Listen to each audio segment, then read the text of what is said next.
Well, where to start, I suppose. Um, it's a difficult one, isn't it? We all knew that this was coming, but does it make it any easier? No. We've said these things like Fergie should have walked for me. That's my view, is that that was the right thing for him to do. But ultimately, DMAC's taken the decision for him. I think that's the hardest thing, is that Ferguson is a legend. He's a Peterborough United legend, and it does really feel like this is the final time that Darren Ferguson will be the Peterborough United manager. Charlie, your thoughts? Yeah, I think you're right in terms of I think we wanted Fergie to walk. I think that's what Darrow was hoping for. I think he gave him so much time and he was hoping that Fergie would remove himself from the situation and he wouldn't have to sack him. But yeah, I think tonight the decision was just not like he just couldn't do anything else. His hands were tied. He had to get rid of the manager.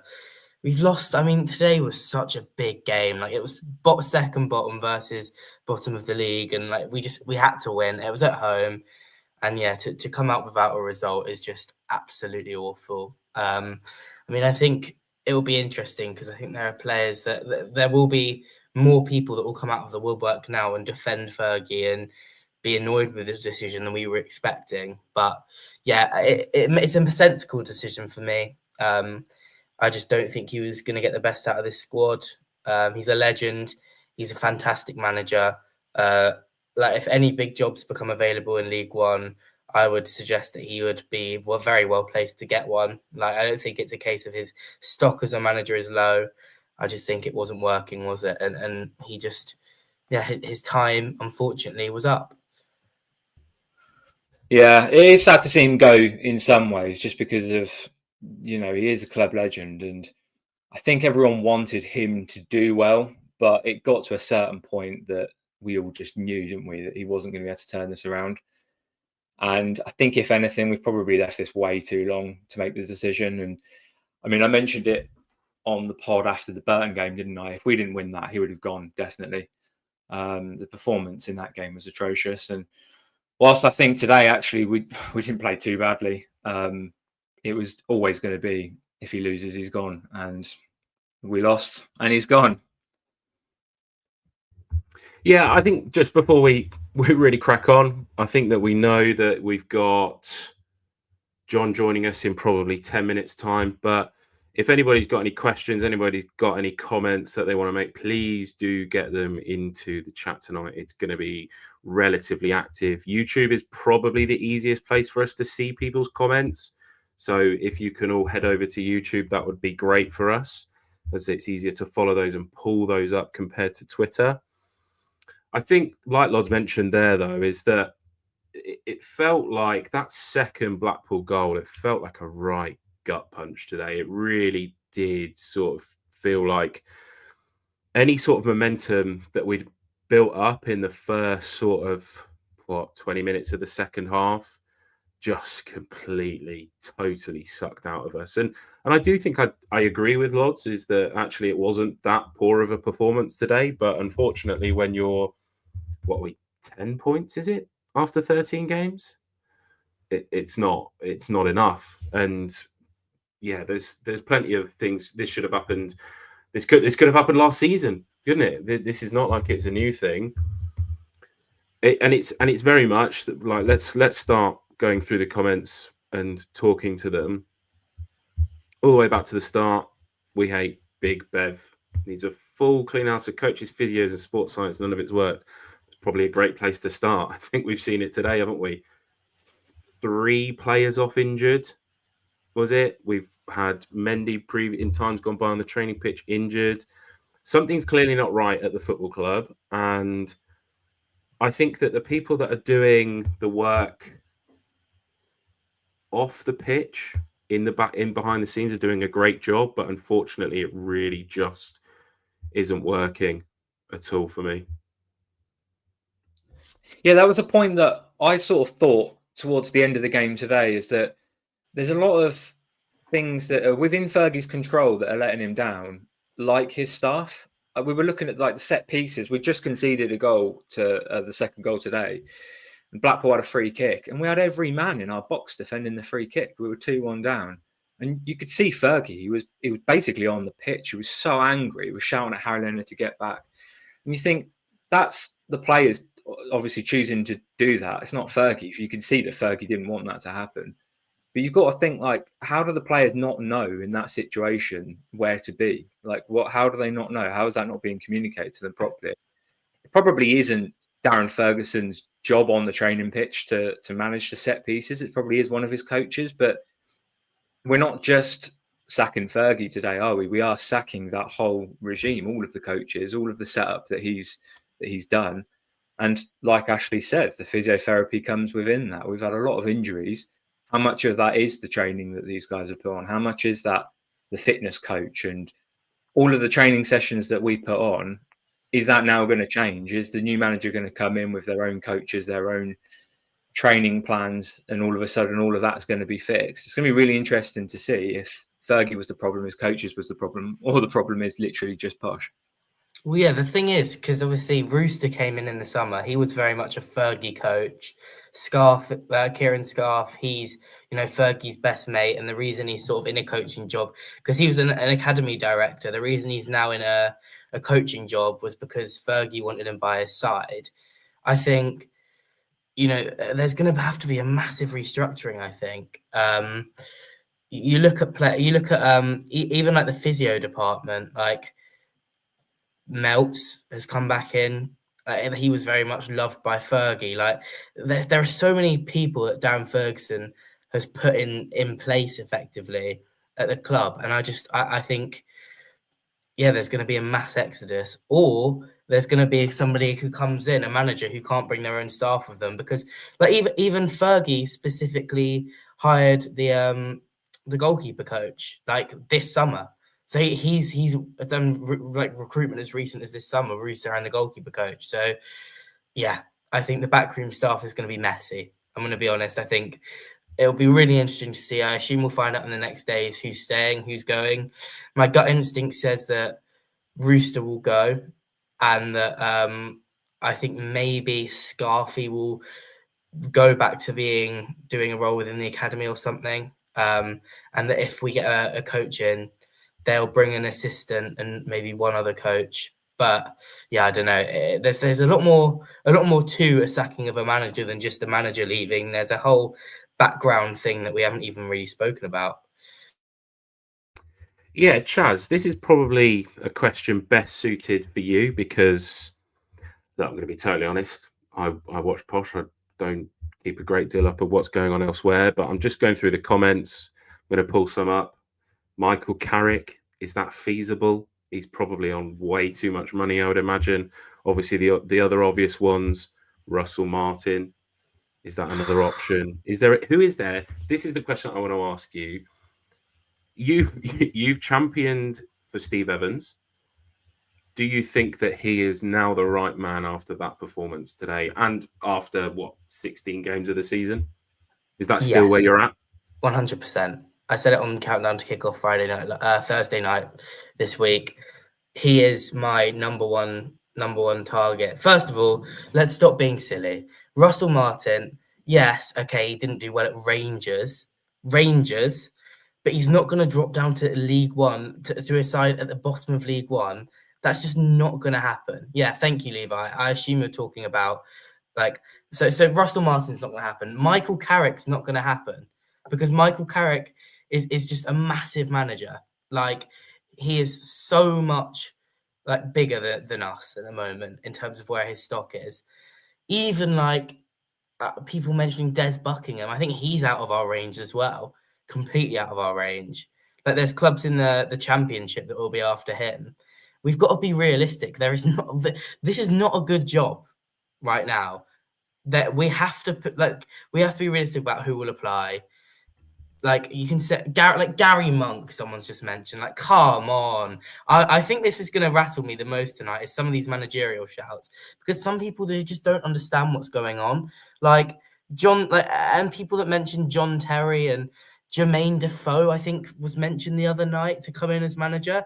It's like, what are you doing? Like, we're not going to hire someone who's never managed a game in their life to keep us up when we are literally rock bottom. We can't do that.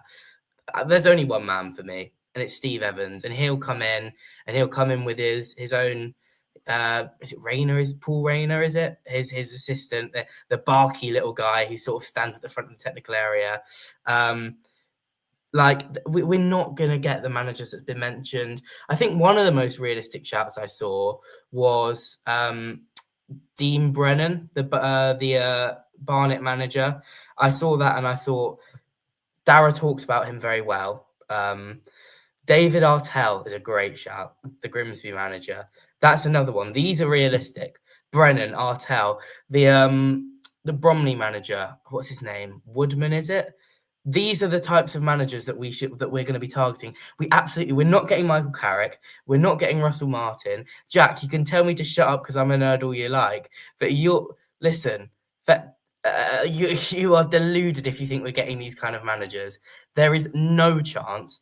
It will be someone who is going to come in who either needs that step up and needs to take a gamble to try and progress their career, or who has made a career out of just getting results. Because I would, Gary, can I just say, by the way, this comment, I would love Neil Warnock. He is the perfect manager. Like that profile of manager is exactly what we should be targeting, and I will not have it any other way. Charlie, I think you're being a bit naive personally. I think we're going to get a manager in that's never managed a game before. I think if it was any other club, then yeah, sure. And I do agree with what Levi said and what you've just said about some of these suggestions. You know, like Des Buckingham's in the Saudi League. He's not going to leave the Saudi League to come and join Peterborough United, bottom of League One, is he? I do somewhat agree that, yeah, okay, fair enough. We probably need to get a manager that we have the confidence that will get us out of this relegation battle that we're currently in. But I think if you think about it, Darren McAntony is the one appointing them. He's not going to appoint Neil Warnock, is he, for fuck's sake? Neil Warnock's just going to tell him where to go. He's going to say, oh, hi, Neil, these are the players I've signed for you. They're all from non-league. What's Neil Warnock going to say to that? He's not going to be able to work with that, is he? And I think there's a lot of experienced managers that will be in the same boat. So I don't think it's necessarily that we shouldn't go for them. I just think we're just not going to. We're not going to go for him. Some of the other managers, but the Barnet manager and the Grimsby manager, yeah, fair enough. Like if they show an interest. But one other thing that people don't seem to realise is that a lot of these managers, when they leave their previous clubs, they're normally on gardening leave. They're normally still being paid by them until the end of their contract. So if you use Steve Evans as an example, he was contracted till 2027 with Rotherham. So if they're still paying him till 2027, he's not going to take a contract with us until the end of the season, is he? Because that's shorter than contract he's technically currently still on. There's a lot of managers like the Michael Carrick, the Russell Martin. If they're still being paid full wage from their previous club, they're not going to take a job at Posh. It's pretty simple. We'll have to go for a manager that's either going to get a pay rise or just currently isn't getting paid. See, I don't actually agree with that about Steve Evans. I think Steve Evans would take it, like, based on, obviously I can't be sure, but based on his interviews, and he was in the director's box again the game today.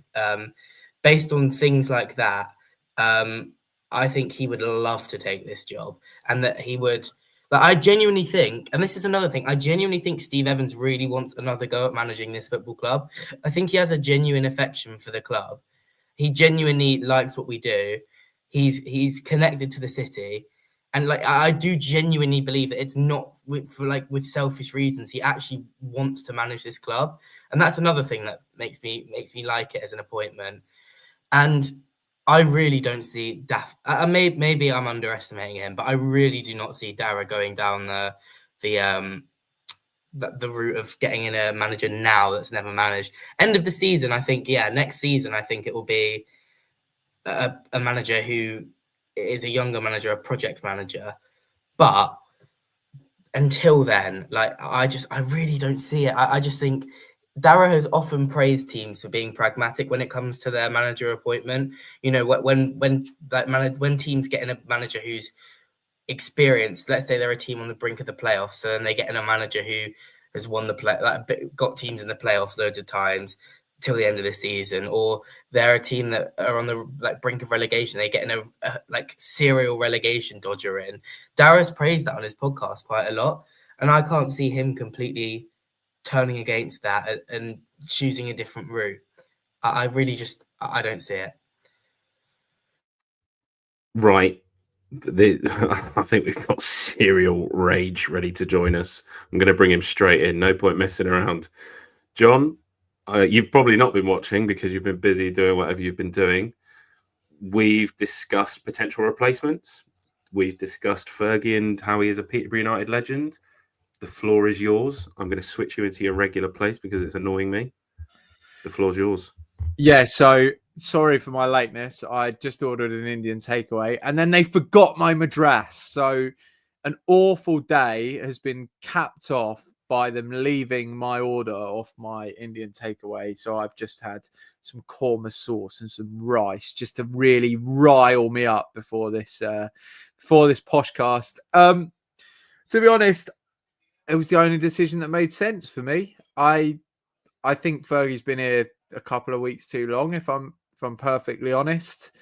I watched today and I thought I saw signs that maybe, we had 27 shots, I think, today, which was a vast improvement on what has gone before. And yet it still felt like a game that was mismanaged in the second half. I still don't understand exactly why we look so unfit after 60 minutes. I struck Harry Leonard's going down with cramp in the 90th minute. I still don't understand why the changes they took so long. Lisby was out on his arse for at least 15 minutes before he got subbed off, and it felt like we'd lost all our impetus by that point. And I just think it had run its course. Fergie's a great manager, and I will always be sad when Darren Ferguson is not manager of Peterborough United. And I don't think this is all on him at all, because he's been really hamstrung. And even today, he tries to shift system. And we've got 30 players, and there was so many square pegs in round holes, so to speak, today. And I think it's too harsh to just blame him. I think the players deserve some stick, but this hasn't been a spell of 4 or 5 games, has it? It's been 50, 60 games now we've been watching this, and I just think ultimately it was the only decision that made sense. We can't get worse than bottom of the league. So I'm not saying that a new manager will keep us up, but I think it will give us a chance. I do think this squad has more quality than bottom of the league. And I think Darren Ferguson was taking us down. Yeah, I mean, I can't help but agree. Like, it was definitely time. And I think, we've criticised Fergie a lot, and everyone knows our opinions on, his final days and our opinions on his final weeks, and that a lot of us wanted him gone. I think now the big question is, and it is exciting, who is the next manager going to be? And everyone in the comments is going, mad with their shouts. I just want to throw someone into the mix, and this could get quite a big reaction. So there's a manager who is known for putting together sides that are really together, really strong togetherness. He's known for building a rapport with fan bases. He's known for leaving clubs mid-season as well to join bigger and better things, and that's Neil Harris. Now, how unpopular would that be with those lot down the road? How good would that be? He is a manager who is the right profile in terms of coming in and trying to do a great escape, and it would be so funny. Like, it would be the best thing ever to steal their manager. He's doing okay with an okay Cambridge squad in League Two. I think he's he puts together a good team. Will be compact, will be direct. He gets the best out of a lot of his players. I don't think it's actually that bad of a shout at all. And when I'm looking at the other candidates, I'm looking at League Two sides who maybe you could get their manager off them right now. And yeah, Neil Harris is not a bad shout. Do you know what, Chaz? I don't hate it. I really don't hate it. I want to hate it, but I don't. My first choice, right? I don't know what you lads have talked about because I've missed the first 15 minutes, but I think my first choice I've set upon Gary Caldwell. I think the job he's done with Exeter is excellent, and over the course of a few seasons, I think is excellent. And actually, I think he plays decent football. I think he deserves a chance at, you want to say, a higher level. Are we a higher level than Exeter at the minute? I don't know, but certainly a club with a higher ceiling. Let's put it that way. So I think I've settled upon him as my first choice. I'm not against the idea of just going for someone that's had no experience, like literally just rolling the dice. We're bottom of the league. We look doomed. Does a young manager want this? Does a John Terry want this? Does a Robbie Fowler, who, you know, does a Damien Duff, someone like that? I'm not against the idea. Darren Ferguson had no experience when he walked in the door a long time ago, and I'm not totally against that sort of appointment. I know a couple of them have had some sort of experience in football before, and you talk about Defoe as well. You know, high profile player, the young squad, they're going to command respect instantly. I'm not against it. I do think it's quite exciting. I think a lot of us, all we've ever known really is Fergie, and it doesn't feel right when Posh aren't managed by Fergie. It almost feels like that's even me. Look, I've been supporting Posh 20 years, and I think Lods, Ash, we're in the same boat. It doesn't feel right when Fergie's not at the helm, but at the minute, I just want someone with a new idea, new philosophy come in. I really hope Darragh takes a back seat here. I don't want to hear about him saying, you know, I've been encouraging the manager to play Dornelli right back or whatever. Let him get on with it. You've employed him for that reason. Let him get on with it. Let him do what he wants to do.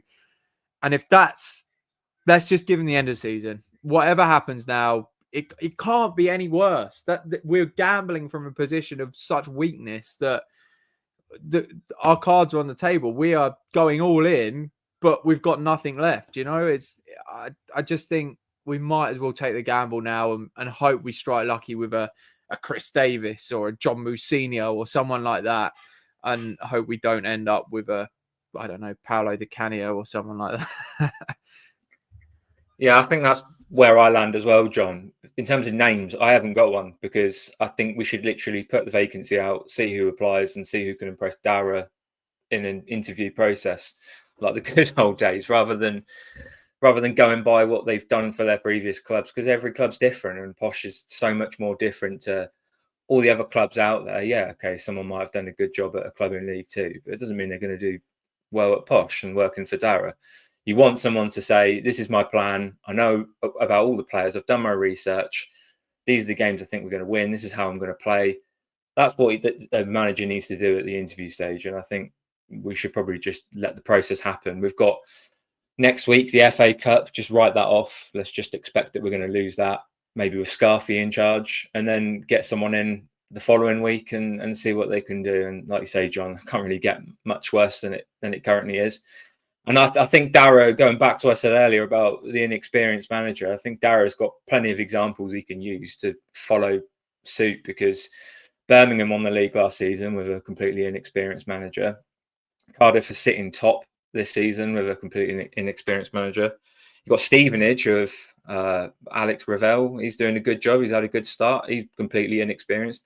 And Brentford's still beating Liverpool at the moment, because Keith Andrews has no experience, does he? And they're doing quite well. 10th, everyone wrote Brentford off this season. I think there's too many good examples at the moment of these inexperienced managers basically outperforming the experienced ones. And McAntony knows that he can pay them less money and manipulate them how he wants, and that's what he'll end up doing. I think the only name I've seen that would make a lot of sense is Tommy Rowe. I don't know how that might. I don't know if he's interested. I don't know if he'll apply. I don't know if they've already spoken to him. But like we mentioned a couple of weeks ago, he's at Man United. He's been part of their coaching setup for a few years now. He's obviously an ex-Posh. I wouldn't say he's a legend, but you know, he was at the club during a good era. So he'll know sort of the philosophy and the way that Posh need to play. I think it's a sensible suggestion. And I think it will be a manager like that McAntony goes for. Yeah, I think my issue with the young manager thing is that all of these teams that you are mentioning are teams with lots of money. Birmingham spent fortunes, didn't they, and brought in basically the best players. Obviously, Cardiff, they're selling, 25,000 every week. We are Peterborough United. We've said before on this podcast that DMAC probably doesn't have the ability to invest as heavily as he would like to, I'm sure. But what I want just now from everybody, because I think it's important, is that I've said before, we've got this manager, or our ex-manager now, on the side of our home kit for this season. I'm pretty sure I said it when we released this kit. This man is a legend. I want everybody to fire up the chat, and I want to talk about the good times. Now, this is not the obvious ones. This is not beating Birmingham at Wembley. This is not MK Dons. Let's go completely and just think. Like, I'll tell you mine. Mine was actually Birmingham at home in the Championship. I think it was 2-0 that we won. That was a fantastic night. I want to know everybody's favourite game under 30, because I think it's important that we do take a moment to appreciate the fantastic times that he has given to this football club. John, Lods, Charlie, I don't know if you want to take over from me and, well, fire up your favourite Fergie games. Well, I genuinely think, obviously, I'm a younger fan, so I've not been around for many of the Fergie spells, but I genuinely think my favourite, it wasn't a game. I'll pick a game in a minute, but my favourite period of the Fergie sort of, the fourth Fergie era was that December, like mid-December to early January of 2023 to 24. That period where we went to Fleetwood and won, we went to Shrewsbury and won. We had like two really dramatic 2-2 draws at Christmas. Then we went to Derby and won. We played Leeds in the FA Cup, and then we went to Charlton and won. That was like the best, the most happy I've felt as a Posh fan in my entire life. Like, I just remember every game, I was so excited for it, and I thought we were going to win every game. Like, I just went into it with so much confidence, and I just thought the football was beautiful. Like, it was the best football I've seen. I actually don't think I've watched a League One side ever that were as good as us at that point. Like, I genuinely think I have watched teams come to London Road and play against us, and I've never been more entertained by a team than I was by that 23-24 squad in that short period, that little purple patch. It was just so good. It was like the best just vibes. That the games were just, everyone was so fascinating. I loved it. And I think my favorite game was that Derby away on New Year's Day. Like, that was so good. Like, it was just a mental game of football. I don't know if people are saying it in the comments. They probably are. But it was just such a good game. The last minute winner, all the players over at the fans at the end, Kyoso's send off. It was literally perfect. The academy striker scoring the last minute winner as well. It was everything. And it's really not got any better since. That was the best it's been. And I fear that going top of League One as well that day, or was that Charlton we went top of League One? Both of those games, the two away games, Charlton and Derby, were just amazing. And I don't see us being at those heights for a very long time. Yeah, I mean, if you're going back to my favourite, I mean, is one of them's behind me, MK Dons at home, and then Huddersfield in the playoff final. Like, those are the iconic Fergie days. But that 23-24 squad that you've just talked about, Charlie, what a team. That was Fergie ball being played how Fergie ball was meant to be played. The only thing is, I would say, looking back now, and I look back over the 3 years that he's been here, and obviously he came in and he did a great job getting us to the playoffs. But when you're 4-0 up in a playoff game, should you ever lose the second leg 4-0? Was that a failure? And then I do look back at that squad, and you look at the individual quality that we had. I mean, you look at Mason Clark ripping it up in the Championship now. Harrison Burrows doing really well in the Championship. Ronnie Edwards high up in the Championship. Kiprianu playing regularly in the Championship. Ricky J. Jones playing top division football in Germany. I know he's not played much so far, but I do look back on that and I think, I wonder if he underperformed for 2 years, really. If I look at the individual quality of that squad, that team should have gone up. I think I know we played amazing football and I know it was a lot of fun. And Derby away was brilliant. And Charlton away was brilliant, like you said, Chaz. But when I look back on it in the cold light of day, I think we should have gone up. And I don't want to disparage Fergie because he is the best manager I've ever seen at Peterborough. There's no doubt about it. But I wonder if when he looks back on this spell, it's tinged with regret and it's tinged with, I did have a lot of talent in that squad and I never quite harnessed it for 5 months. And ultimately that's what cost us, right? That Oxford playoff game. And we were unlucky in the Oxford game. We were the better team for probably 170 minutes of the 180 minutes, but we didn't get over the line. And then since January, since Derby, since Charlton, like you said, Chaz, it's gradually gone downhill, and it's gone downhill quickly now. And yeah, I don't want to look back on the 3 years as a negative, because I think overall it probably still remains positive for Fergie. I think he still improved this when he took over, but I do think that he will look back on it and think, I probably should have got promoted one of them years. Yeah, it's really hard to imagine how we're going to look back at this fourth stint of Fergie and how we will remember. It's going to be the moments that we remember, isn't it? And unfortunately, the two biggest moments were he lost 2 playoff campaigns. So actually, realistically, when we look back at this fourth stint, are we looking back at it as a success for Fergie? Probably not. A success is promotion, isn't it? And the right answer to your question, Ashley, probably should be one of the 2 trophy wins at Wembley. But I've never been a fan of that tournament. I don't think I'm going to look back and go, oh, thank God we had Fergie in charge for both of those campaigns, and we won the trophy both 2 years in a row. I think for me, if I was to find a positive out of this stint, it would be the Derby games against Cambridge, especially the 2 home games. Obviously, we demolished them 5-0, didn't we? And then the following season, 6-1. I think they're the ones that in 10, 15, 20 years' time, you will remember those scorelines. You'll remember the performance, and it probably epitomises Fergie ball quite a lot. The attacking football, the not giving up, keep going for it. The wingers were just unstoppable, weren't they, on both times? But probably the first, if I had to pick one, it'd probably be the first one, just because obviously the second time it happened, it already happened once, so it was less special.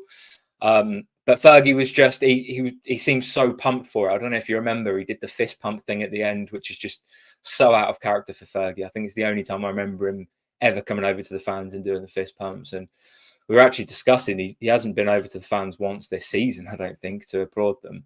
I think the last time he came over to us to applaud was Rotherham away at the end of last season. So that's probably, if I was going to look back at this stint and find some positives, I probably remember the feeling of that 5-0 win against Cambridge at home and him doing the fist pumps at the end. Yeah, and do you know what? As much as Fergie is to blame here, I think that we've already mentioned the people above him need to take a lot of the blame as well. Even more so from the fact that, 3 weekends ago, we went into an international break and it felt like the perfect opportunity to make a change. Last weekend, we had what people were describing as a terrible performance. That's all very opinionated. Fergie obviously said the first half wasn't the way that they'd worked on in the 2 weeks. Have we wasted 3 weeks? Has DMAC wasted 3 weeks? The recruitment that comes in as well. We've discussed Barry Fry previously. John, I'd love to hear your thoughts on both, if possible.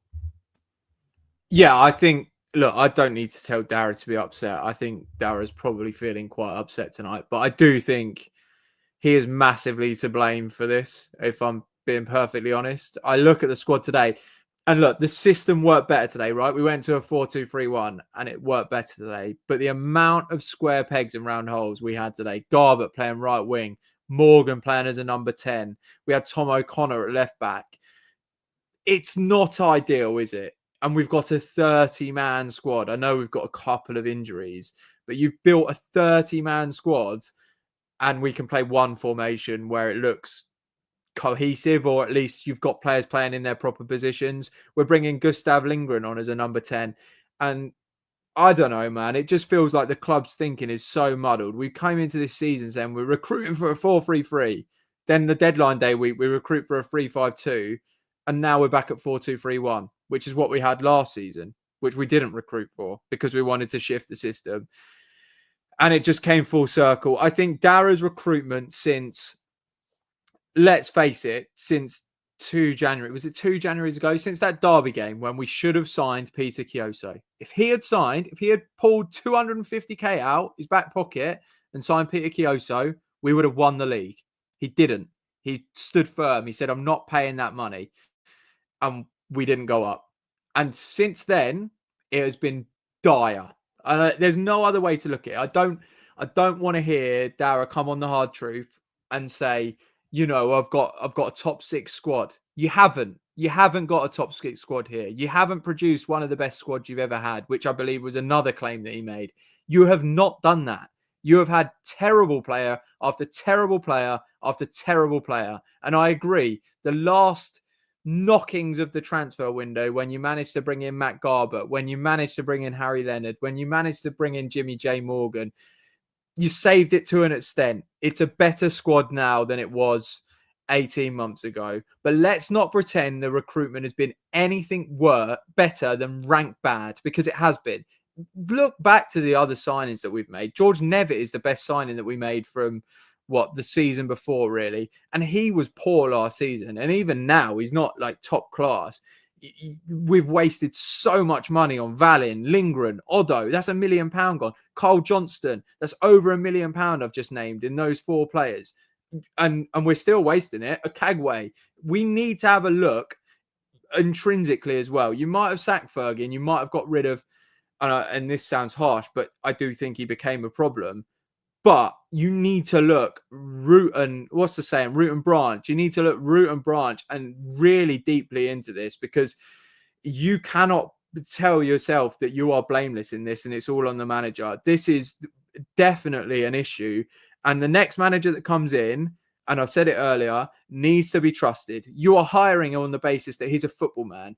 Ultimately, Darren McAnthony, and look, good track record with transfers, no doubt about it. It's no different from me running a football club. It's no different from you running a football club, Ashley. He doesn't have that basis of a football. He's not a football man. It's someone that's played football manager for a long time. You are going to have to. We've won 1 promotion in 10 years. So whatever you want to say, success is Johnson's Paint trophies or Virtue trophies or whatever they're called now. For me, that's not what success was when you took over either.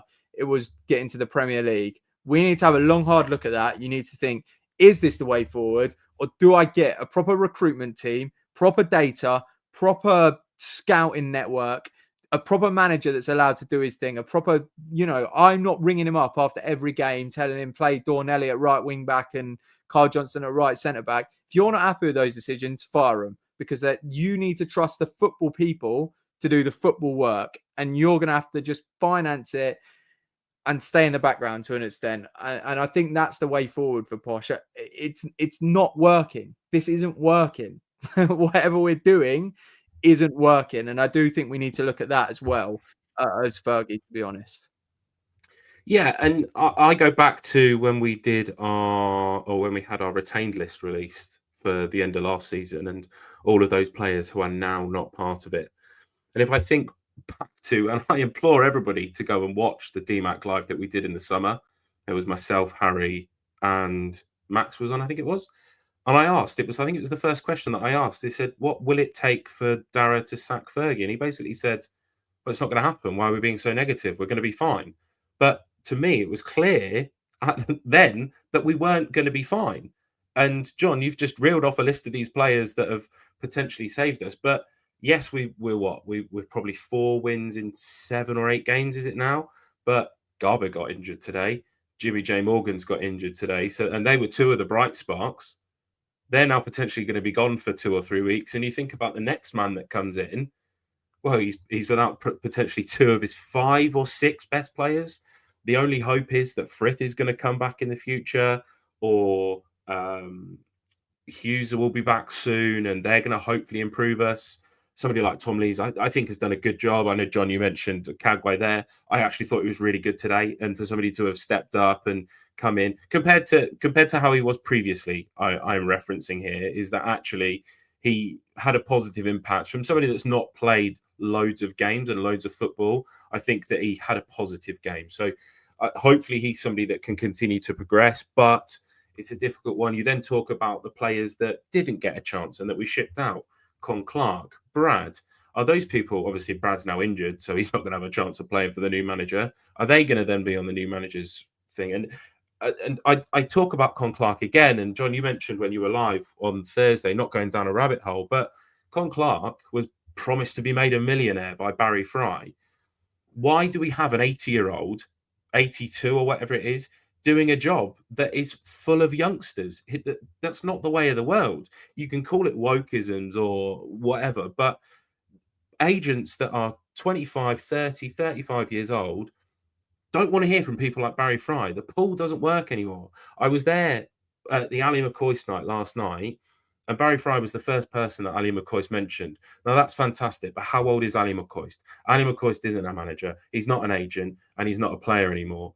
The young and upcoming players that we have don't want to hear from Barry Fry because they've watched multiple footballers now. Yes, there's been hundreds of success stories, but actually, there's been thousands of failures.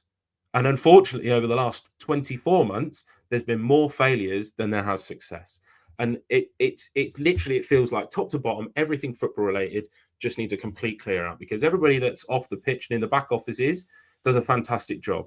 I don't think that should be sniffed at, but those that are involved in the 30-man squad, I think it needs to change.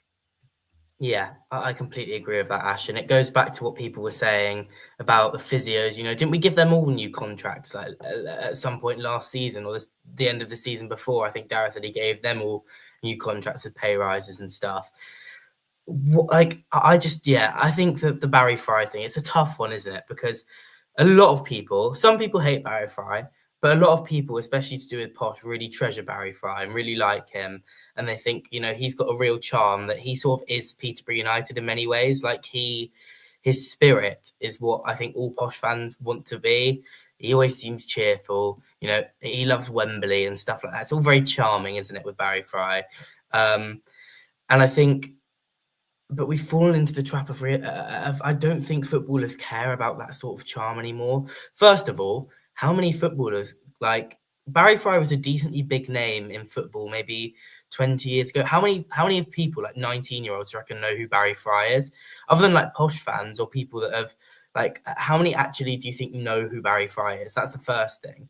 These lads that we're trying to get in, it's not as if he's a big celebrity to them, is it? He's just this random guy.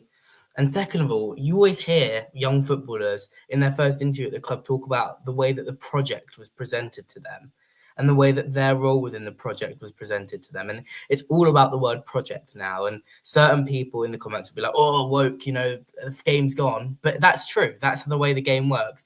Players want to know where they fit in, what they'll be training, what they'll be eating, like what they'll, you know, they want to know everything about what their life at the football club is going to be like. And it's no good for us to be saying to players, you know, you'll come in and you'll bang in goals for us, and then you'll go to the best team in the world and you'll bang in goals for them, and you'll be England captain and you'll be a millionaire. And that's not what players want to hear. They want to hear detail and they want to hear an analysis. And this may be harsh, but I can't help but feel that I listen to some people, football people speak, CEOs and head of recruitment, and they just, a lot of them are just so much, they just sound so much more analytical than Barry Fry ever does when he's talking about players.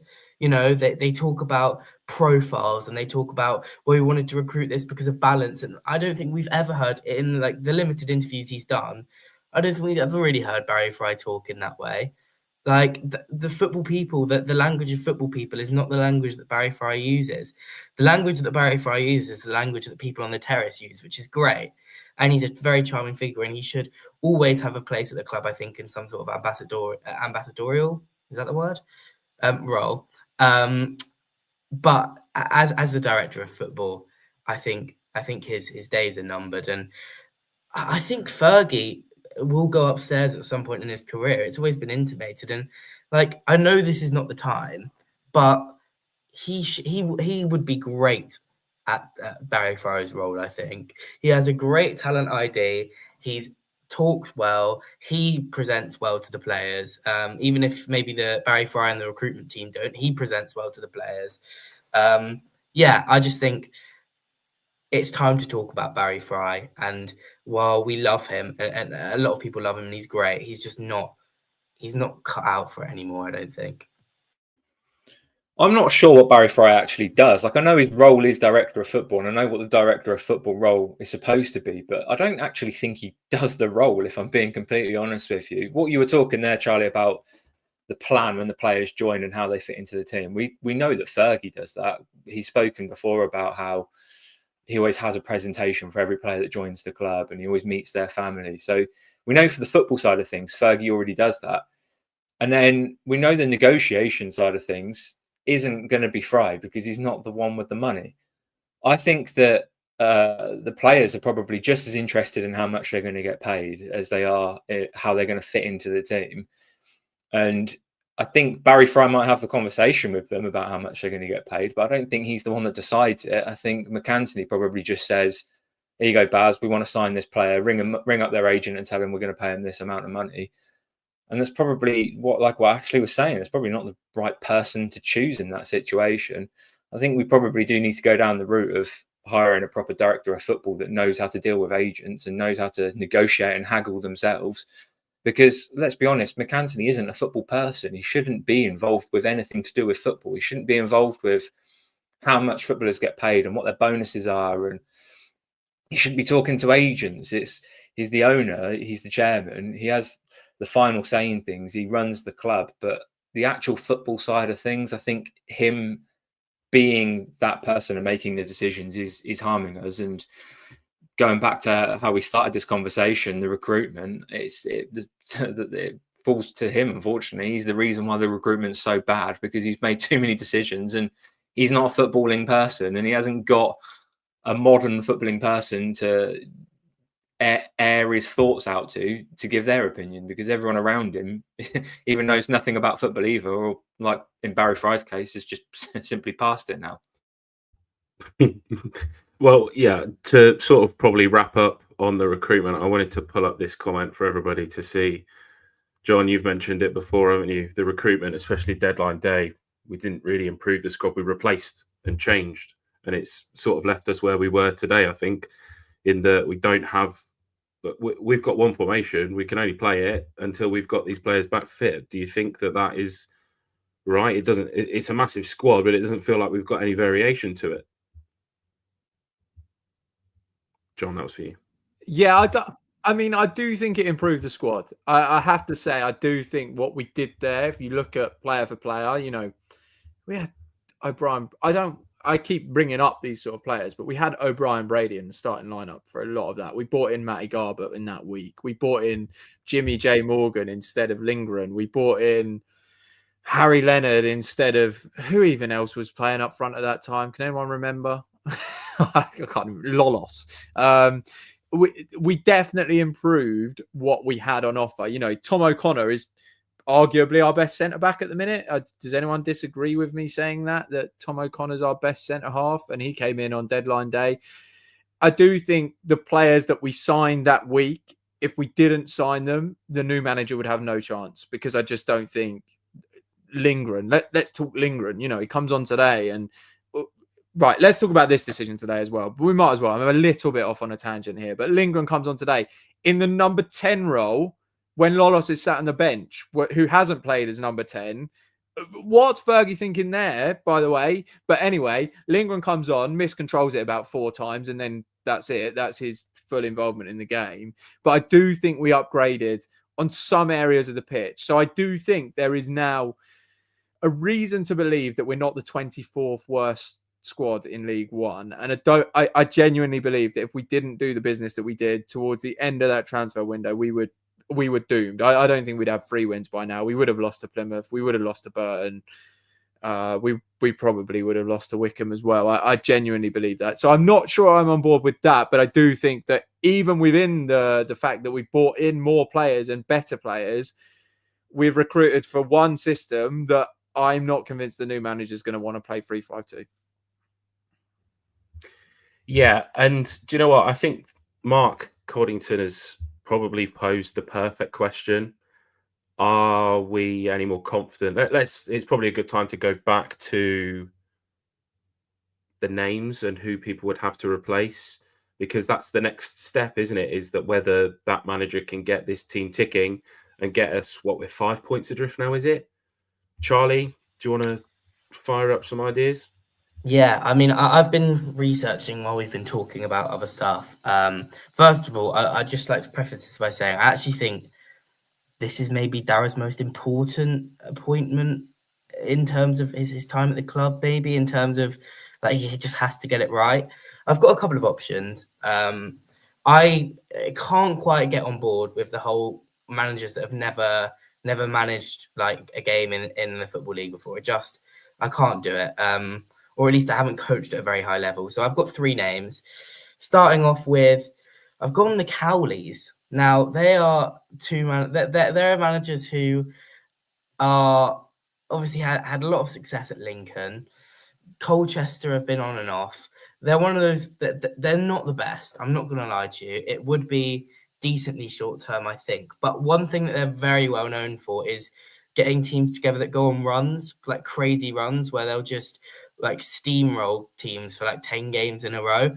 And if we do that, we might stay up. So that's the first shout, although that's not my strongest one. I started off with them to sort of just temper expectations.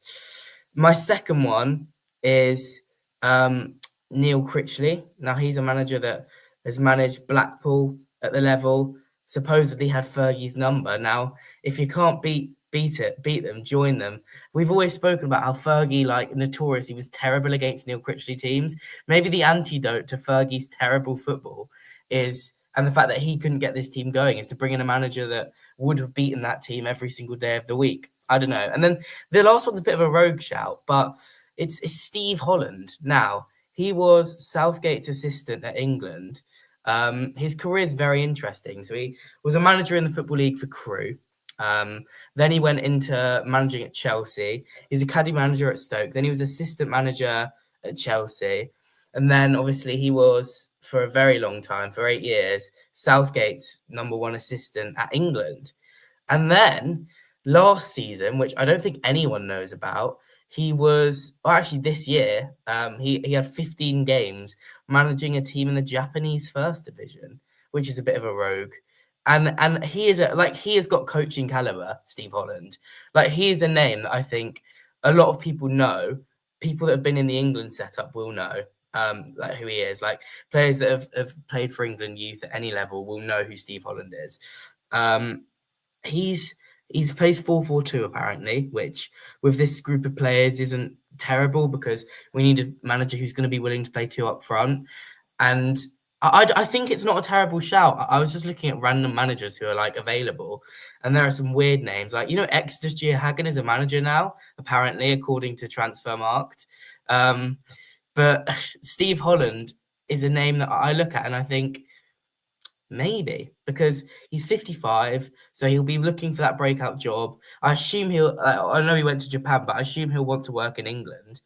That, like, what's stopping us from getting a manager like that in? That's someone that I could get on board with a lot more than like a player who's just stopped playing in the last like 3 years, because he's been coaching for the best part of 20 years, 30 years. He's very experienced working with young players as well. I don't think it's a terrible shout. I will tell you one, absolutely. To be fair, Chaz, I can't get behind any of those three. You have not inspired me with confidence with your research. But one man that will definitely not be the next Peterborough United manager, Scotty, is Liam Rosenior. This is a man that is currently 5th in League 1. He is not dropping down to League 1 from France. It's not happening. The bloke can speak 2 languages. He is well on the up, and he did well at Derby. He did well at Hull, and I think that their owners were a little bit ropey. And now he's going on to bigger and better things. He is simply somebody that is absolutely completely off the remit. It's never going to happen. And it feels like, to go back to Mark's question about do I feel more confident? Not really, no, because I don't see how anybody's going to get him from these players at the moment. They don't really seem to sort of be playing for each other as well. I think that it's a very difficult time to be at Peterborough United. We heard at the start of the season how the squad's together, that they all love each other, all of that sort of stuff. But they're not really. It doesn't feel like a team still. It very much feels like a squad that is still finding their feet. And actually, we may come another sort of 4 months or so down the line before they start to get it right? And by then, is it going to be too late? That's the issue. I think I do feel more confident than I did. I think we were doomed. I've said it before, haven't I? I said it already tonight that I think if we'd kept Fergie in, we were going down. Do I believe this squad is the worst squad in League One? I don't think it is now. I truly don't believe that. So, like I say, Gary Caldwell's my first choice. I'm going to throw a couple more names at you. One of them is Michael Beale. Now, Michael Beale had QPR at the top of the Championship. He was very highly regarded as Steven Gerrard's assistant manager. He then went to Sunderland and did a pretty poor job, and Rangers, I think, was the other one where he went, and he wasn't the most popular, but always regarded as a very good tactician. Worked with young players for a lot of his career. Was the brains behind Gerrard's success at Rangers, according to a lot of people.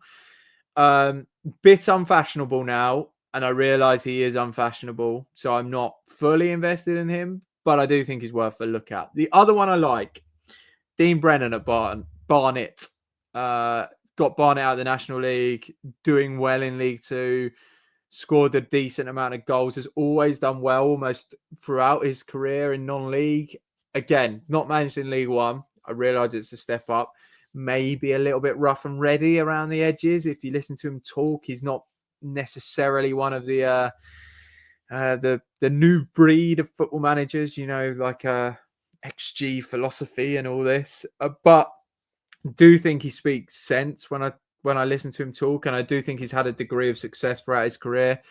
The other one is Luke Williams. Has anyone mentioned Luke Williams yet? No. Obviously out of work. Only the chat, John. Obviously, he's been mentioned a few times by people in the chat, but don't think any of us have. Yeah, obviously out of work. Fits the Peterborough philosophy, I would say, in the sense that he's a very attacking manager. I do have my fears that I was talking about an XG manager, right? And Luke Williams, if you think back to, well, the statistics say that short corners are the best, and I only take short corners because there's a higher percentage chance of scoring. It's very data driven, and I'm also a little concerned that he's yet to be able to coach a defence. And where we are in the table, do you need a defensive-minded manager? Maybe. But I think those three are probably candidates that I would consider for the job. But like I say, I think I'm all in on Caldwell, if we can get him out of Exeter. But then will Dara pay the money to get a manager? He normally doesn't like to do that. So who knows if we can obtain him. I think with Gary Caldwell, Exeter, I don't think they play the most attractive football, and the Exeter fans don't actually like him, from what I know. I think they've been calling for him to, I don't know, they might have changed their opinion now. They've just beaten Plymouth. But I think for the majority of this season, they've been wanting him to leave. So I wouldn't suggest he'd be a good appointment personally. I think the Luke Williams shout is probably one of the only sensible ones coming from the comments. We obviously know that he's unemployed. He's had a decent length break. I like to see managers have a break between jobs, because normally when they go straight into a job, they don't do very well. And like I said earlier, you've also got to factor in the money that they're being paid from their previous job. And if they go straight into a job at Posh, they're not going to get as much money as what they're currently being paid from other clubs. I actually think when Fergie, after we'd lost at Hillsborough, and we weren't sure if Fergie was going to stay or not, I actually think that McAntony was after Luke Williams, and Luke Williams was very keen on joining. I think this was whilst he was still at Notts County. So it was before he actually went to Swansea. And I think what happened was Fergie then said to Darren, actually, I will stay. And because of that, Luke Williams obviously ended up staying at Notts County until he got the Swansea job. So I think there could be a good chance that Darren's rang him back up and said, how do you feel about getting into management? The project's still the same. The expectations are still the same. We're going to have a shit start because we're bottom of the league, but everything else that we discussed back then will still apply now in terms of bringing the youth through, playing the attacking football. And he's still relatively young. He's 44. I've just looked it up, and it's sort of the CV that we'd go for normally. I think I can see his appointing Luke Williams. I think that's probably the most sensible shout that we've had. Yeah, I think it's probably about time to go back to the comments. There's one that I did just want to bring up because it did make me chuckle. And this is the thing that I love about these live shows, is that the comments sometimes are truly unhinged. There's been another managerial sacking. It's the manager of John's local Indian for messing up his order. He's ruined his night. D-Mac's day's been ruined. Are Liverpool still losing? It was 2-0 the last time I knew it. It's just been an absolute disaster from front to back. I don't think, Chaz, you might have to help me here. Luke Williams wasn't the one that was awful at MK Dons. Was it Mike Williamson? Is that that was right name? the guy that was at Gateshead and then went to MK Dons and was just absolutely tragic. That was who managed that. You know when we went to that Crawley game, Ash, and like they lost like 5-0 in the 8-1 in the playoffs or something stupid. That was who was managing them then. Yeah, steer clear of him. And was he not also Russell Martin's assistant as well, potentially at Rangers? I think he brought him on board there. I think he's now, and he's now working, I think, for Eddie Howe at Newcastle. Yeah, wow, crikey. So he is getting some serious jobs off the back of not a great deal, I guess. He does play good football, though, Mike Williams. Am I right in saying that? I mean, they pass the ball, but, like, they don't do anything with it. Like, it's good football the same way that, like... Darren Ferguson teaches people to play football? It's like the definition of FIFA. You know, in FIFA, you can't actually play good football. You can just pass the ball a lot. That's what Mike Williamson is. Fair enough. Understood. Right. Where are we? I mean, that's just completely not practical. If it gets Sir Alex in, that would be... I don't think there's enough pizza to throw at these players. I think is this a potential shout as well? Any of these three, do you think? Matty Everington, Fulham away last year. He was in charge, wasn't he? No. What happened to him in the end? They went to Colchester, didn't they? They went to Crawley, and it was like Crawley. a meme. It was a meme that he was sacked after like 12 days or something stupid. How long was it? Like literally, he had like one of the shortest managerial spells in EFL history. Like it was like a genuine car crash. Like awful. He's now working back in academy football, I think. Did they leave because Fergie came in? There was a fallout, wasn't there? I think the way that they left, they weren't happy because they didn't get the job. No, I think they were working for. They went back to R21s, and then Crawley bought them from R21s. Like they got offered while they were working for us. They got offered a job in like management, and they decided to take it, and they left with our best wishes. Is how I remember it. But maybe I'm being. I seem to remember McAntony talking about them on the pod, and he was very respectful. But I think I'm sure he said that they didn't want to stay around. They thought they were better than the 21s. You might well be right. They might well have gone back to the 21s, but I'm sure they saw themselves at a level a lot higher than what we offered them, basically. Was the big thing with them not that was at the time where the Crawley crypto guy came in and basically wanted to spend a load of money and ultimately was a bit of a nutcase. So I'm sure that they would have paid, or Crawley would have paid, wouldn't they, to have released them from any potential contracts that they were in. Who knows? Can I throw a name out there while we're still throwing names out there? Do you remember Darren McAntony's mate that's in charge of New Zealand? Probably knows Matty Garbett. Anthony Hudson. Do you remember him? Darren and him got a good relationship. He's current. I've just Wikipedia'd him. He is currently managing Thailand. Now, does he want to leave the allure of Thailand to come to the Peterborough Red Room and Flares? I don't know. But managerial record is interesting. Certainly cosmopolitan. Time at United States. I think he's managed in the MLS, Bahrain, Newport, New Zealand. Has this guy ever held down a job for more than a year? I'm just looking at his Wikipedia. What? He's had since 2023, he's managed six different football teams. How mad is that? Yeah, pretty mental. But Dara does know him. So he's in with a shout, I think. And he's managed the Colorado Rapids. So pretty cool. Plus, if you're looking for it, who's our star player at the minute? Matty Garbett.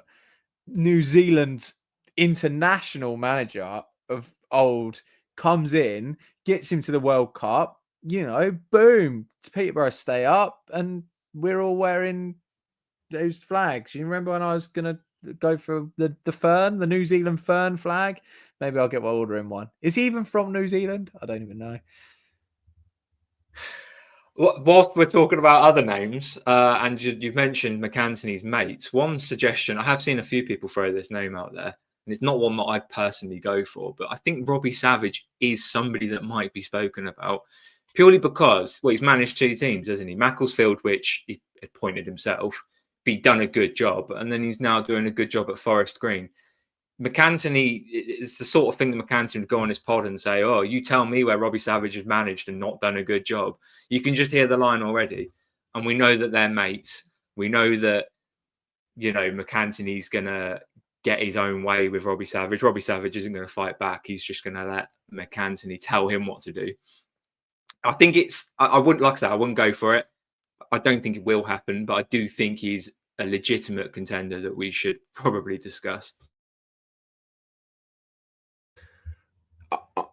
My big issue here is that DMAC has just not shown that he's got the ability to recruit a good manager.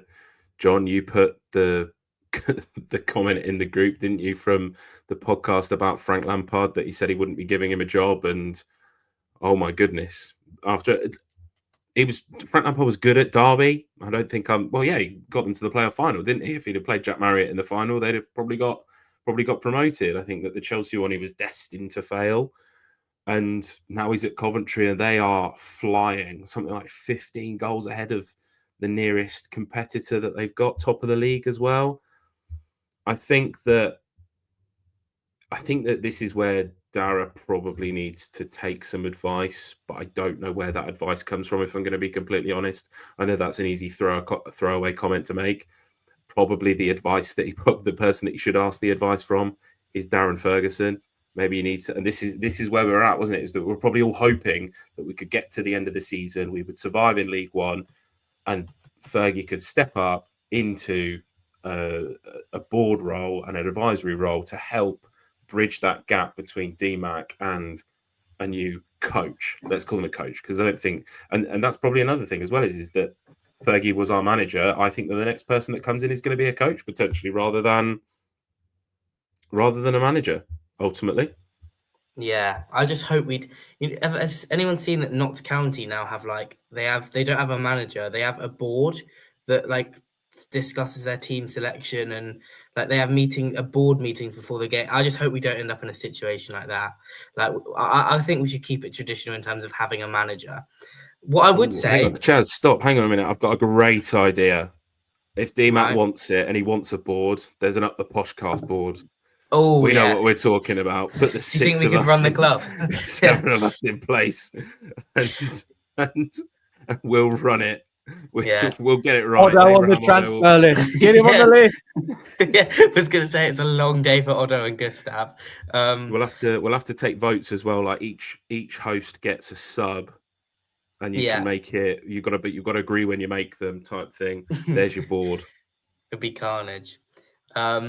I was going to mention another name who technically is not available right now, but who may be very soon, is Liam Manning. He's under immense pressure at Norwich, crazy pressure. And I read today that the owner's flying over into Norwich literally as we speak. So there's a chance there that he might be gone in the very near future. Now, Liam Manning is a very good manager. I really do like Liam Manning. I think he overachieved with Bristol City last season to get them into the playoffs. I think he was overachieving with Oxford the season before that when they had them in and around the automatics. Obviously, they ended up getting promoted with Des Buckingham, but they did fall off in the second half of the season. They went from second or third to, scraping into the playoffs on the final day. And also the season before that, which people don't really remember, is he came in and Oxford were in serious trouble of relegation, and he came in and he kept them up. The issue with Liam Manning is obvious in terms of, well, first of all, will he go into another job? He's worked back to back now since going to Oxford, and he's been in 3 jobs. He's been all over the place. Would he take a job straight away, and would he take a job at the bottom of League One, or does he see himself above that? But also, I think if we do get Manning, the case will be that we just have to know that he will leave. Like, he will go to as soon as another club comes in for him, and if they're a bigger club, he will go. And there's no loyalty in that man's heart. He is pure, get the best possible job and run with it. Yeah, I think he could be. Obviously, it's a massive hypothetical because Norwich might keep him and it might turn it around. But if he becomes available, he should be a name on the list. Yeah. So look, there's probably only a couple more things for us to discuss. I think that obviously the most pressing thing is obviously going to be the new manager. Can we discuss, does a new manager come in? Do they change the formation? Do they change the system? And this is a question to everybody that's watching as well at the moment. What would you want to see from a new manager? Let's not be silly and just say winning. Let's actually talk about it and think about what we want to see that's different, that's going to change now that we've not got Darren Ferguson. The first thing I want to see is the highest pressing team in the league. It winds me up under Fergie. We are never a good pressing team. I've watched teams like Lincoln, for instance, come to us, and they just look so much better structured off the ball than we do. We are the worst pressing team in League One by the stats in terms of causing high turnovers. I want us fitter. Our striker today getting cramp in the 90th minute. How many instances of cramp have we had over the last 18 months?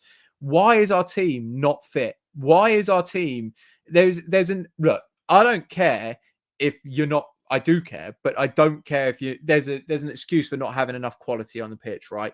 You're not technically gifted enough to play at the level. There is no excuse for any level of physicality to me to be lower than Cardiff, let's say, or Bolton, or a bigger club.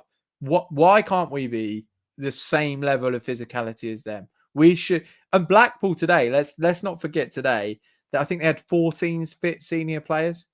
Yeah, we might have ran over them, but towards the end of that game, they looked a fitter side than us, which I don't know, if you're on the sports science team, if you're in the backroom staff, if you're Darren Ferguson, you should be fully embarrassed about. We looked knackered by the end of that game. No idea why. So that's the first thing I want from my new team. I want them to be, I don't think we have the quality that we had before where, we built up from the back with Ronnie Edwards, Josh Knight, Harrison Burrows, and Burrows would tuck in and then we'd give it out to Mason Clark. I don't think we quite have that level of quality to play that football that was really easy on the eye. But I want us to be giving blood every single game. I never want to see us outworked. I never want to see us looking like we're being physically bullied. Because actually, I think when you've got players like Collins, when you've got players like Keller, when you've got players like Garbutt, when you've got players like Woods, they can all run. They can all run. And we've got a bit of physicality about us now. And I think we need to play to that strength. Even Harry Leonard, really hard working. Not only scoring goals, but I don't think anyone's got any doubts about his work rate. Lisby's another one. He could be good in a high press team. So that's the first thing I want to see, is us be one of the highest pressing teams in the league. I don't want us the bottom of that statistic anymore. I want us near the top. And that is going to take a lot of work on the training ground. And at the minute is the perfect time to do it because we've got one league game potentially in a month with the international break if that Mansfield game gets postponed. Fucking 2 training sessions a game. I don't care what you do a day. Get them fit. Get them the fittest team in League One. And when we come back from November, December onwards, I want us running as hard as you possibly could see, that we're full press, one-on-one, every game of the season, trying to force high turnovers. And that is the biggest key for us to turn around. I don't care what we do on the ball, it's more off the ball that I want to see the improvements in.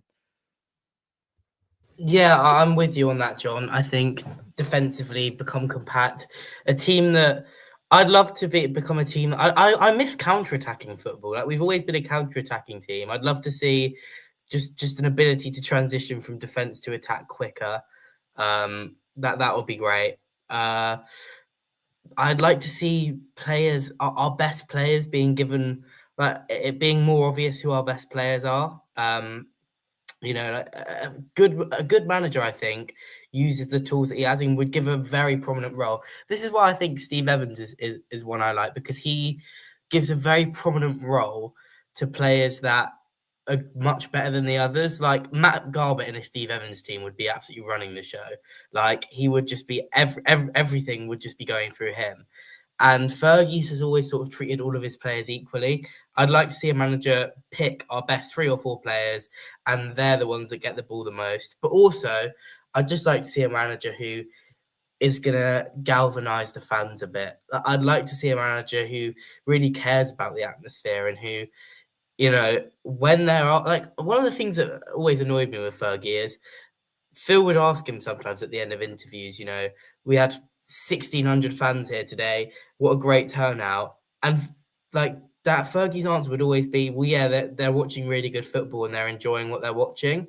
And that's not what I want to hear. I want to hear a manager who's really appreciative of the fans, who really takes into consideration what the atmosphere is like, who thanks the fans if he genuinely thinks they've spurred us on, who would, if he felt like the fans weren't doing their job, who would gesticulate towards the fans to get them singing louder and go over to the fans. And I'd like to see that kind of manager, you know?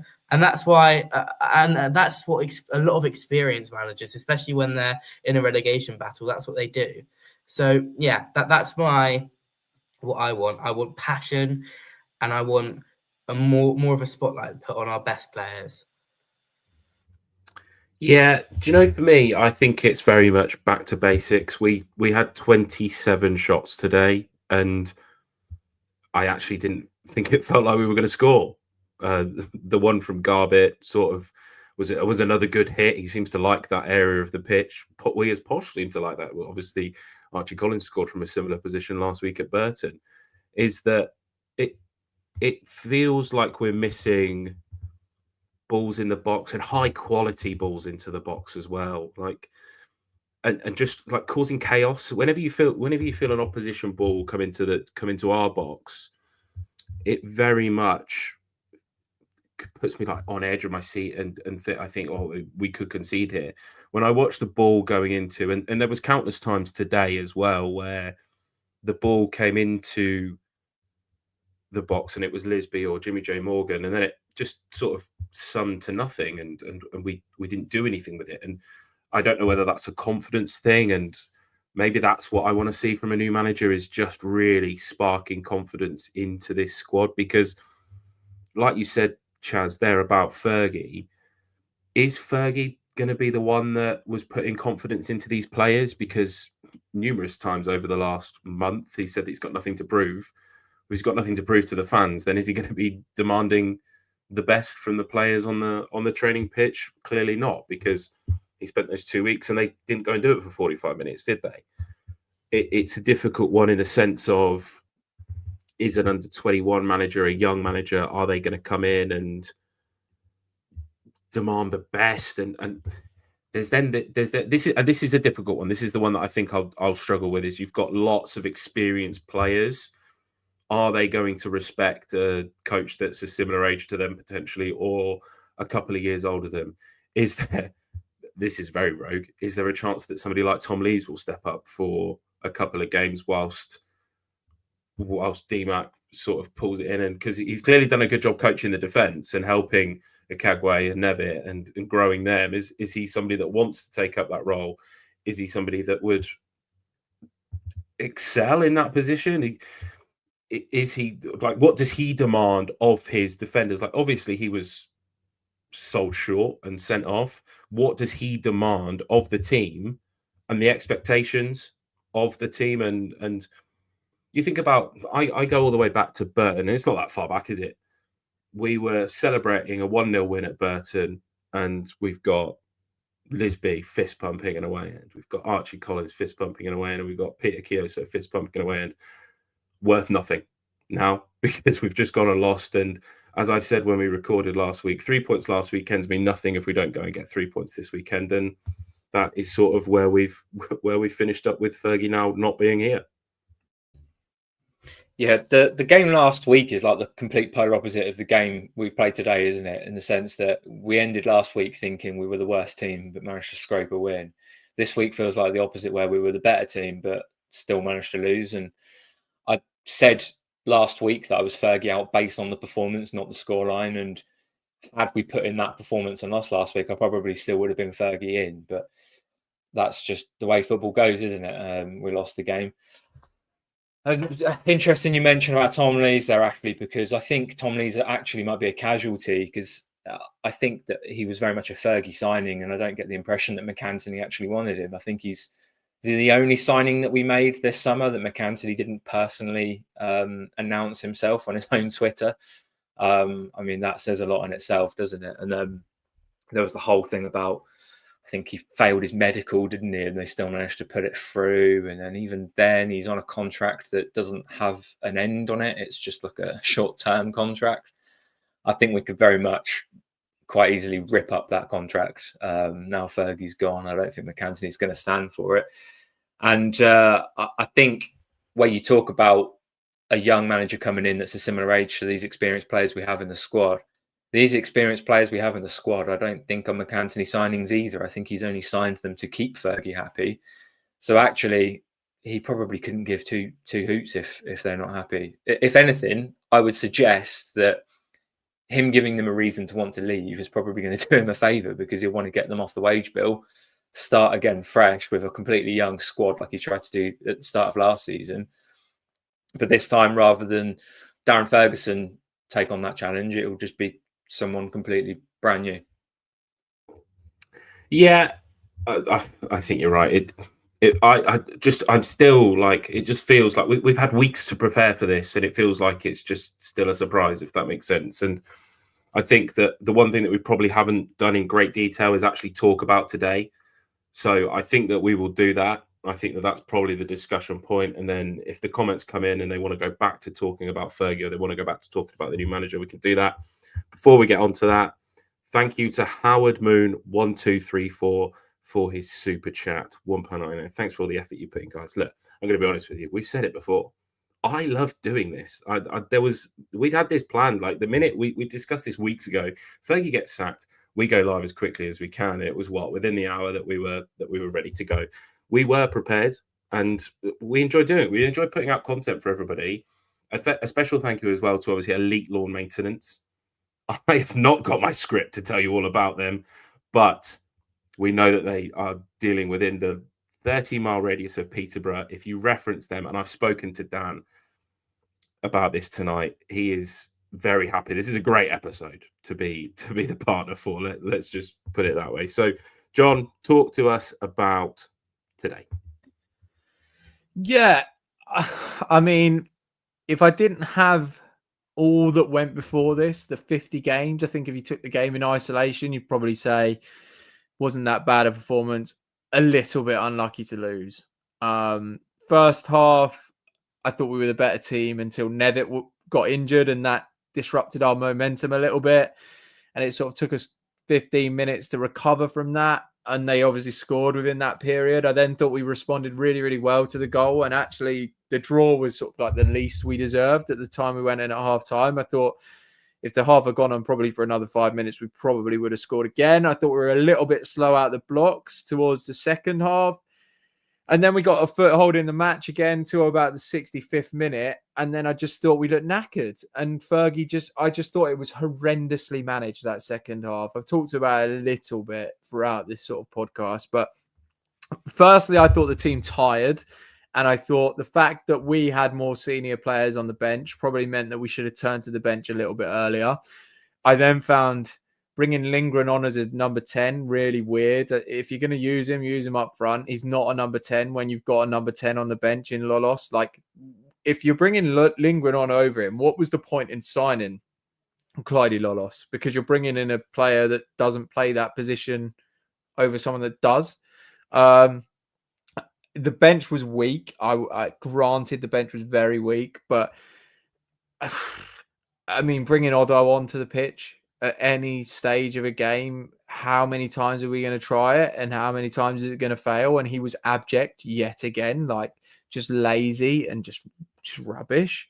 And it felt like it had petered out. And I was watching it and I was thinking, I think they're going to nick this. It was one of them games where we had a lot of we had a lot of shots, and I think you referenced this, Ash, that we had 27 shots, and yet it didn't necessarily feel like we had loads of clear-cut chances, did it? It was a lot of snapshots from the edge of the box or half chances, and it wasn't like we were thoroughly dominant. And then the goal's a really cheap one. Mills has got to show him outside of him. It's really poor defensively and I thought Mills had actually played quite well up until that point, but to let the guy come inside and check inside and curl it into the corner, just really frustrating. And actually, they had a fair few chances. Ashley Fletcher missed a decent chance in that second half, and I thought they were really poor as well. I don't think they were a good team at all. But the second half really frustrated me, and it was almost back to that just nothingness, if that makes sense. Just I've seen that performance so many times. The first half, there was almost a cling of positivity. 18 shots. We did feel like we were really on top of the game, and then it all just kind of petered out, and it's just an insipid way to end Darren Ferguson's spell. But ultimately, that's kind of what we've been watching for 12, 18, 24 months now. Yeah, I think we really needed to get that first goal today and at least go in at half-time in the lead. But like I say, John, that 10, 15 minutes after Nevitt got injured, obviously they ended up scoring first as well, didn't they? And it took us a while to sort of settle down from that. Barring that spell, that first half was really, really good. And you could see the balls that we were playing to Lisby on the left wing, and he was cutting inside. And I think a lot of it was, they were so desperate to score. They were literally just shooting from anywhere. And there were so many of them that just ended up in the GH behind the goal. We barely tested their keeper, did we? Honestly, I thought the performance was really good compared to what we've seen this season. I wouldn't say we were dominant, but I would say we were in control. And you got to remember, Blackpool are rubbish, and they have been rubbish this season. But when a new manager goes in like that, it's really difficult to predict how they're going to play. And Fergie even said it himself, didn't he? He said, I don't know if they're going to play a back four or a back five. So to play that well, especially in the first half, I think we'll give them props. But like you say, John, you can't keep that up for 90 minutes. We just looked unfit, didn't we? And we knew that there was going to be a point where we were going to have to go, right, okay, that's it. We can't be that aggressive anymore. We're going to have to sit back. And we left it so long to make the subs that we ended up getting 2 injuries at the same time. And it sort of forced Fergie's hand into what players he brought on the pitch. And like you say, Odo and Lindgren, they're not going to do anything, are they? You bring them on. We should have already been winning at that point. We lost the game because we weren't already winning by that point. The only thing I probably would have said is that I would have liked to see JD come on as the fresh legs on the right hand side. Was it Bolton when we brought him on and he was making those runs on the right wing? It just gave us an extra option, didn't it? But when you start Lisby and you start Jimmy J Morgan, there is no other attacking energy that you can bring on apart from Odo. And I don't remember a single game that he's come off of the bench and changed the result for us. Yeah, I think that's because he's not an attacking option. Ultimately, he's a option, maybe, if that's what you call it. And I think, do you know what, I think that's probably my biggest frustration with today is that we've spoken about, well, we played really well today.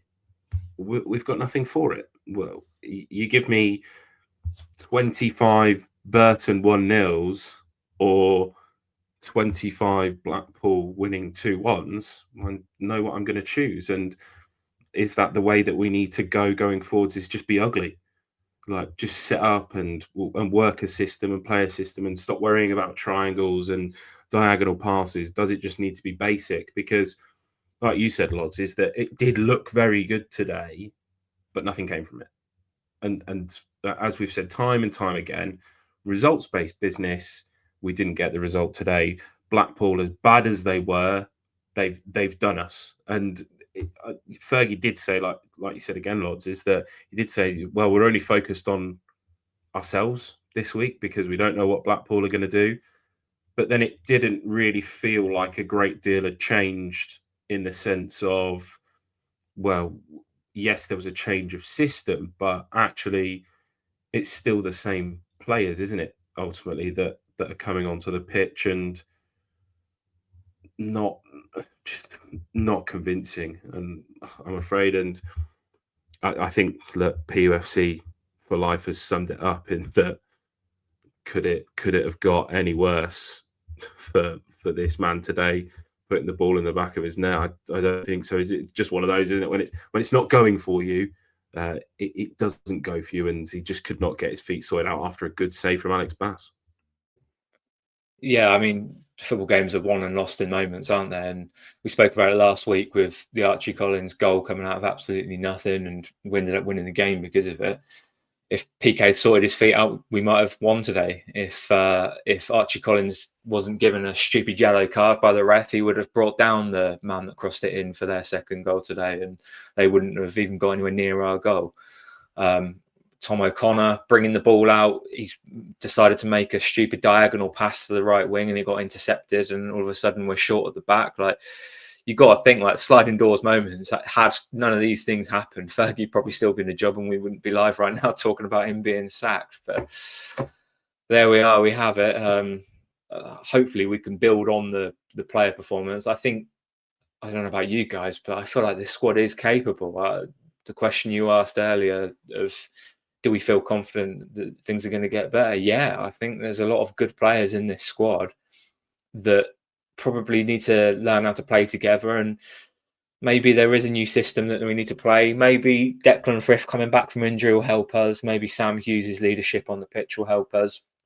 I can see the next manager turning it around quite easily, and I've never been confident of a relegation last season or this season. I think we're going to be clear of the relegation zone, but my lacking confidence came with Darren Ferguson and his ability to turn things around, because it felt like he'd lost the dressing room and he'd lost the fans. And I'll quickly talk about the fans, actually, because it was quite frustrating. They started singing the "We've got the ball, we've lost the ball" song again, probably ironically, because I think it was the first half they were singing that, which, yeah, okay, that's quite funny. But as soon as we conceded that second goal, came the "we're fucking shit" and Fergie sorted it out. In fact, they were literally singing "Sacked in the Morning" to Fergie. But it came at a point where we had the ball in their third and we were about to shoot at goal, and it's like, choose your moments. I think at final whistle, if we lost the game, then yeah, like, I'm not going to defend anyone that wants to sing against Fergie. But whilst we've got the ball and are potentially going to score and draw or even win the game, I think it's probably not the greatest time to sing those songs.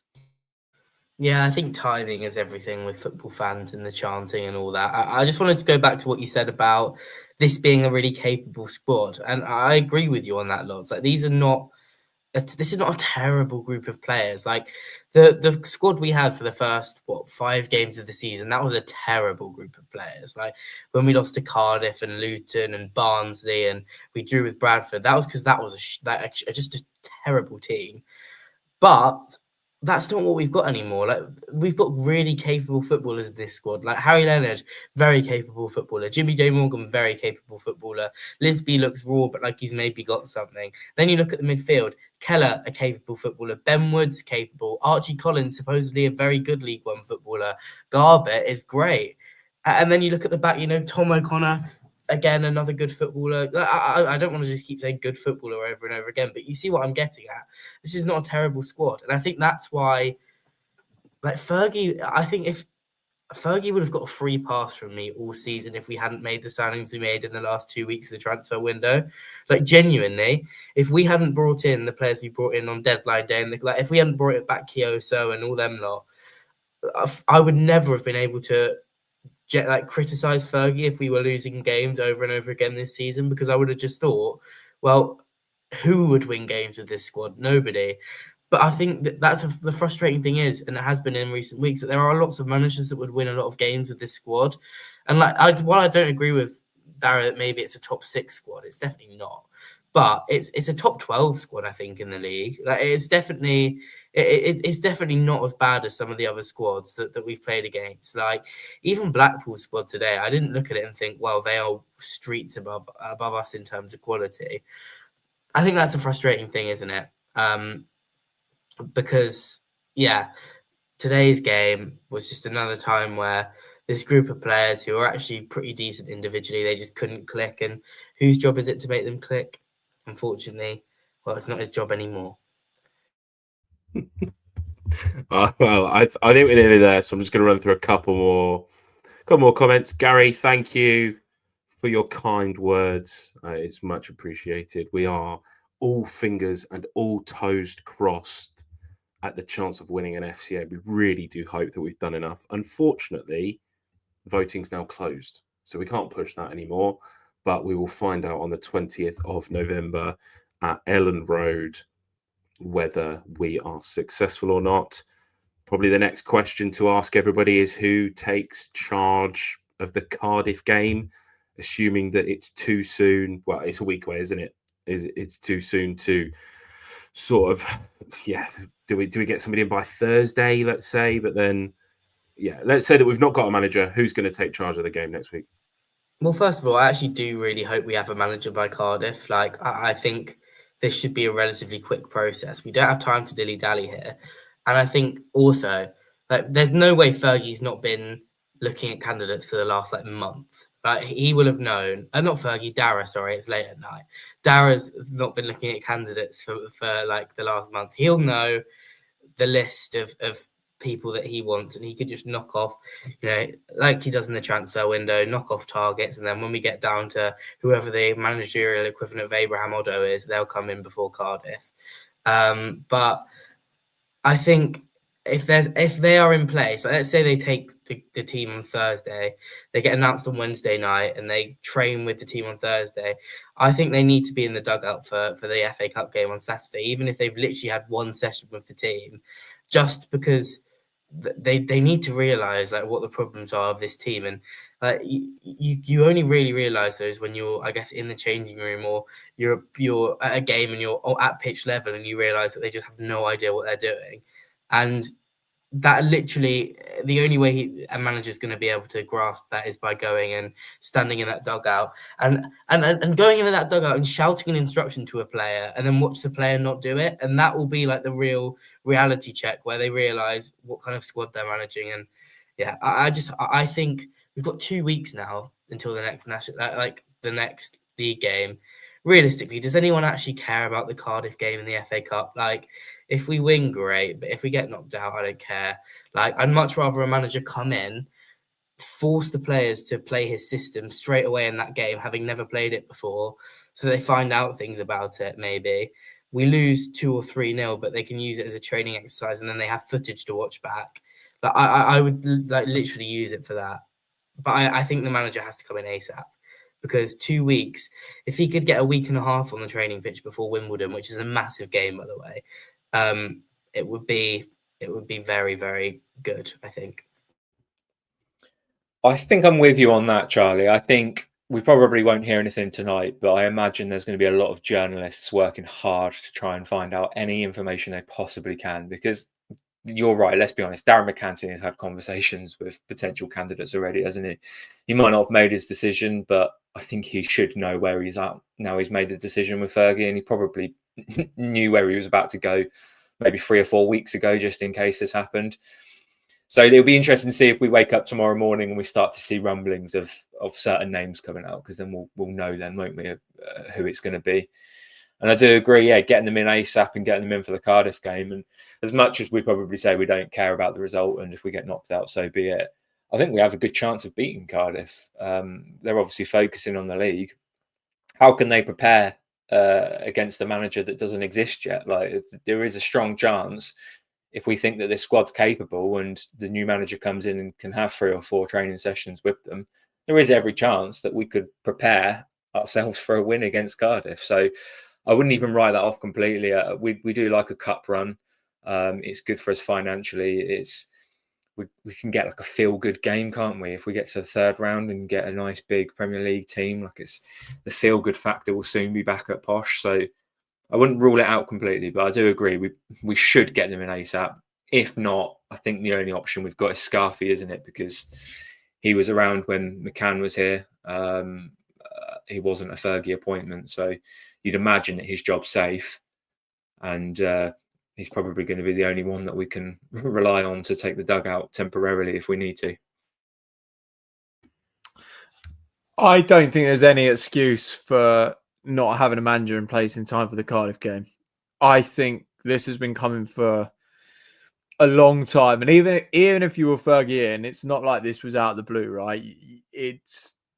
There's definitely been some feeling that Fergie was going to go, or at least he's been under pressure for weeks now, probably since the back end of last season. So Dara has to have been making plans behind the scenes, not in terms of approaching managers. I totally get that, but I don't think it takes a week for Dara to think this is the next man in charge. He has to have the guy that he wanted in his head by now. I don't think this has been a slow process to get to here. He's had a lot more time, by Dara's own admission, than most managers would get. So I think we need to have a new manager in charge. It shouldn't be someone on a temporary basis. And if we get that new manager in charge, there's no better time because, like you say, Chaz, the ASC Wimbledon game's massive, but then we've got Crawley in the Virtue Trophy. You can treat that as a, however, it doesn't really matter, does it?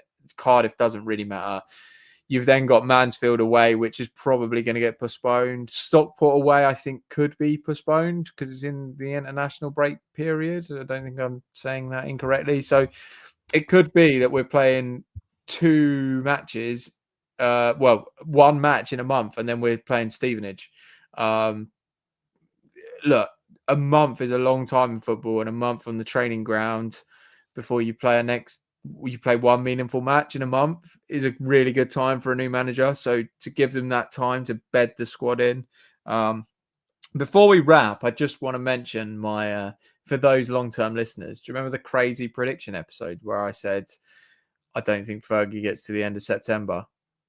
I wasn't quite right, but I wasn't far wrong. So I just wanted to give myself a pat on the back before we finish, because I'm classing that as a decent crazy prediction.